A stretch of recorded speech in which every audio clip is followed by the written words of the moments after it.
এদিকে tower Hamlets কাউন্সিলের গত 4 বছর মেয়াদে দায়িত্ব পালন করা সাবেক deputy mayor councillor Ohid Ahmed channel S এর সাথে কথা বলেছেন। বললেন, দীর্ঘদিন ধরে এই কাউন্সিলের নানা দায়িত্ব মাথায় নিয়ে কমিউনিটির স্বার্থে কাজ করে গেছেন তিনি এবং ভবিষ্যতেও করে যাবেন বলে আশা ব্যক্ত করেন। এছাড়া সাবেক স্পিকার কাউন্সিলর সাইফুদ্দিন খালেদের জন্য এবার ছিল শেষ ক্যাবিনেট মিটিং। এখন তিনি ব্রিটিশ বাংলাদেশি কমিউনিটির জন্য নতুন নেতৃত্ব তৈরি করতে চান লিডারশিপ ট্রেনিংয়ের মাধ্যমে। তো আমি কাউন্সিলর হওয়ার পরে আমি আলহামদুলিল্লাহ আমি প্রথম বছরে আমি ওই ডেপুটি মেয়র ছিলাম, সিরিমোনিয়াল ডেপুটি মেয়র। তারপরে আমি মানে অনেক ক্যাবিনেট পজিশনে আমি করেছি, এডুকেশন, রিজেনারেশন, তারপরে আপনার ফাইন্যান্স, সব অলমোস্ট ভালো ভালো ক্যাবিনেট সবগুলোই করেছি এবং আমি নিজের আমি গর্ববোধ করি যে আমি অনেক কিছু করতে পেরেছি। আমাকে LGU অ্যাওয়ার্ড, এটা যেমন লোকাল গভর্নমেন্ট ইনফরমেশন যেটা ইউনিট অ্যাওয়ার্ডের যেটা একটা মোস্ট প্রেস্টিজিয়াস অ্যাওয়ার্ড, এটার জন্য আমাকে শর্টলিস্ট করা হয়েছিল। কী জন্য? For providing best value for services.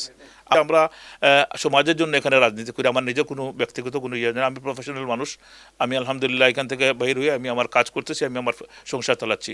কিন্তু কথাটা হচ্ছে এই সমাজের জন্য আমরা কাজ করতে চাই। যারা কাজ করতে চায় তাদেরকে সুযোগ দেওয়া দরকার।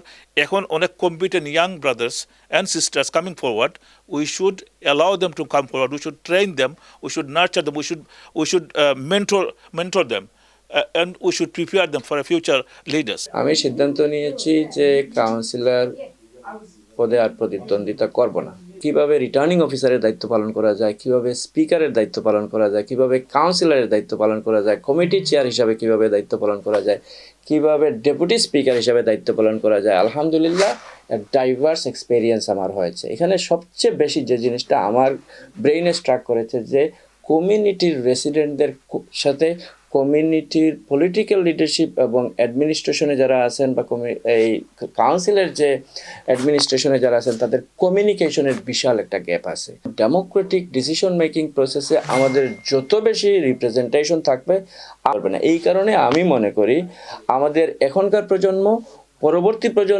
প্রজন্মের পর প্রজন্ম এই দেশে তার অধিকার নিয়ে বেঁচে থাকতে হলে আমরা ডেমোক্রেটিক ডিসিশন মেকিং প্রসেসে ইয়াং জেনারেশনদেরকে, প্রজন্মদেরকে উৎসাহিত করতে হবে।